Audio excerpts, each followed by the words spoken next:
ढोंगी फरेबी कट्टर बेईमान पापी आपका कन्वीनर अरविंद केजरीवाल हमारे दिल्ली के बच्चों को भी नहीं बख्शेंगे।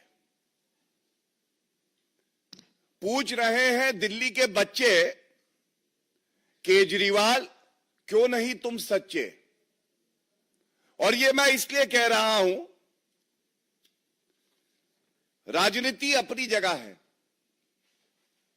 लेकिन दिल्ली के बच्चों को ओछी घटिया गंदी राजनीति करते हुए उनका इस्तेमाल करना कोई अगर सीखे तो अरविंद केजरीवाल और मुख्यमंत्री आतिशी मार्लेना से। सबसे पहले तथ्य रख दूं आपके समक्ष। 30 दिसंबर 2024 को नेशनल ह्यूमन राइट्स कमीशन, राष्ट्रीय मानवाधिकार आयोग, ये एक आदेश पारित करता है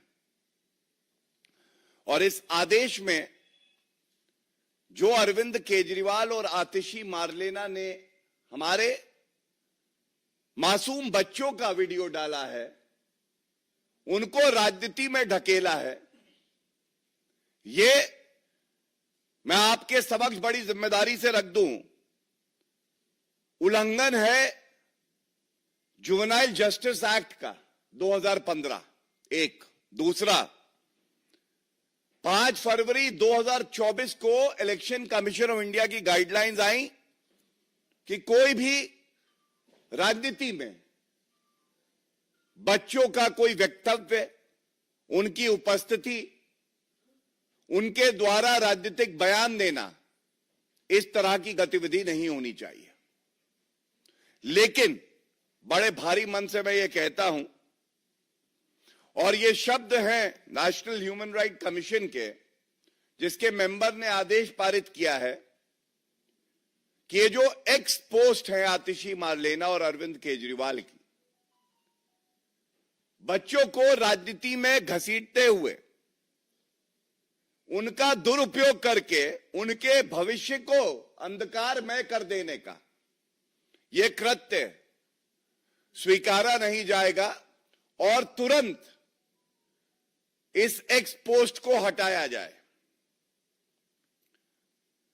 एक्स पोस्ट को हटाया जाए, लेकिन जैसा मैंने कहा, ढोंगी और फरेबी, झूठे और मक्कार अरविंद केजरीवाल ने अभी तक इस एक्स पोस्ट को नहीं हटाया है। जो शब्द इस आदेश में हैं, मैं उसको आपके समक्ष रखना चाहूंगा। The participation of children in political campaign activities raises serious concerns. दूसरा, deeply concerned. The National Human Rights Commission is deeply concerned about such expos. And they take a firm view, as they say, we take a firm view that the aforementioned post should be immediately removed and should be taken down immediately. But nothing has been done. So I want to first of all also highlight the real character and anti-children attitude of the Papi Aap, Arvind Kejriwal and Atishi Marlena. It raises 3 very vital issues.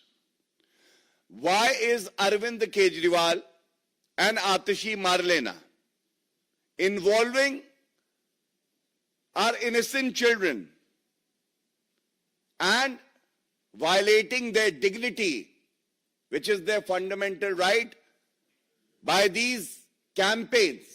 Is he unsure? Is Arvind Kejriwal aware that he is losing the Delhi elections? Second, why is Arvind Kejriwal and Atishi Marlena violating the Constitution of India, Article 21, which guarantees personal liberty, dignity to our children? Why is he violating the Juvenile Justice Act? The laws of the country have no meaning for a chief minister, Atishi Marlena, who was sworn by the constitution to protect and preserve it. And third is a question that the citizenry of our country and Delhi is asking. They're asking, why are you playing with young and impressionable minds, and why are they being pushed towards cheap and dirty politics of the Aam Aadmi Party? And it is our duty to insulate these young and impressionable minds from the cheap, dirty and petty politics of the Aam Aadmi Party. And we will continue to do so. We will ensure that Arvind Kejriwal, the destroyer of Constitution, a hater of children, is thrown out of power so that people of Delhi who deserve better have a government which serves them well. इसके बाद मैं कुछ प्रकरण आपके समक्ष रखूंगा. यह पहली बार नहीं है कि अरविंद केजरीवाल ने भारत और दिल्ली के भविष्य, हमारे बच्चों के साथ इस तरह का व्यवहार किया है. आप याद करिए, एक क्लासरूम घोटाला उर्फ बाथरूम घोटाला हुआ था. यह क्या था? इन्होंने कहा कि दिल्ली के बच्चे, हमारे बच्चे अब क्लासरूम में नहीं पढ़ेंगे, ये टॉयलेट सीट में बैठ के टॉयलेट में पढ़ेंगे, क्योंकि टॉयलेट ही क्लासरूम है. ये दूरदर्शिता थी.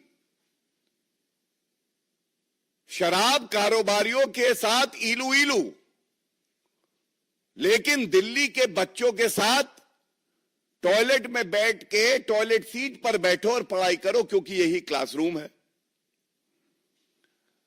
पॉक्सो एक्यूज्ड खड़ा होना था मुख्यमंत्री जी को. जब ये मुख्यमंत्री थे अरविंद केजरीवाल बच्चों के साथ, तो इनके मंत्री सत्येंद्र जैन द रेपिस्ट को थेरेपिस्ट बनाए हुए थे, मसाज ले रहे थे जेल की सलाखों के पीछे. इतना प्यार बच्चों से इनका. इसके बाद जो इन्होंने किया है, इस पे मैं जरूर एक टिप्पणी करना चाहूंगा. हम सब जानते हैं, दिखावे की राजनीति अगर कोई करता है तो वो अरविंद केजरीवाल. 10वीं और 12वीं के बच्चे परीक्षा में बैठते हैं और फेल हो जाते हैं, तो इनको लगा कि हमारी साग पर भट्टा लगेगा. तो इन्होंने क्या किया कि 9वीं और 11वीं के जो बच्चे हैं उनको अच्छी शिक्षा तो नहीं दी, लेकिन उनको फेल करना स्टार्ट कर दिया. इसलिए फेल करना स्टार्ट कर दिया कि अगर 9वीं और 11वीं में फेल करेंगे तो इनको लगा 10वीं और 12वीं के जो परिणाम आएंगे वो अच्छे आएंगे. और आप सोचिए किस तरह की विभत्स राजनीति ये व्यक्ति करता है, जो 11वीं और 9वीं कक्षा में हमारे बच्चों को जबरदस्ती फेल किया, उसके बाद उनके साथ कहता है हैप्पीनेस उत्सव बनाएंगे. आप सोच देखिए कितनी जहरीली है. 9वीं और 11वीं के बच्चों को पढ़ाकर शिक्षा का अधिकार जो उनको है, क्लासरूम में अच्छी फैसिलिटीज हो, ये सुनिश्चित करना था. लेकिन नहीं, बच्चे हम तुम्हें 9वीं और 11वीं में ही फेल करेंगे और उसके बाद हैप्पीनेस उत्सव बनाएंगे.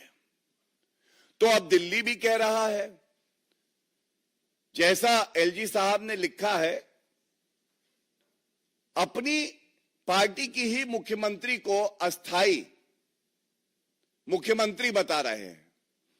तो दिल्ली की जनता भी कह रही है, आपको हटाकर अप्रत्याशित हार दिखाकर राजनीति से बाहर कर कर दिल्ली की जनता अब हैप्पीनेस उत्सव बनाने जा रही है, क्योंकि भाजपा आने जा रही है. और इसके बाद ये वो ठग्गूमल है, ठग्गूमल अरविंद केजरीवाल, जिसने अपने बच्चों को नहीं छोड़ा है, इसने अपने बच्चों की कसम ली कि मैं कांग्रेस पार्टी से सपोर्ट नहीं लूंगा, और उसके बाद पहली बार मुख्यमंत्री बने तो कांग्रेस के समर्थन से बने, और अपने बच्चों की कसम खा के उसको पालन नहीं किया। तो जो अपने बच्चों का सगा नहीं है, वो हमारे बच्चों के लिए कुछ सकारात्मक कार्य कैसे करेगा?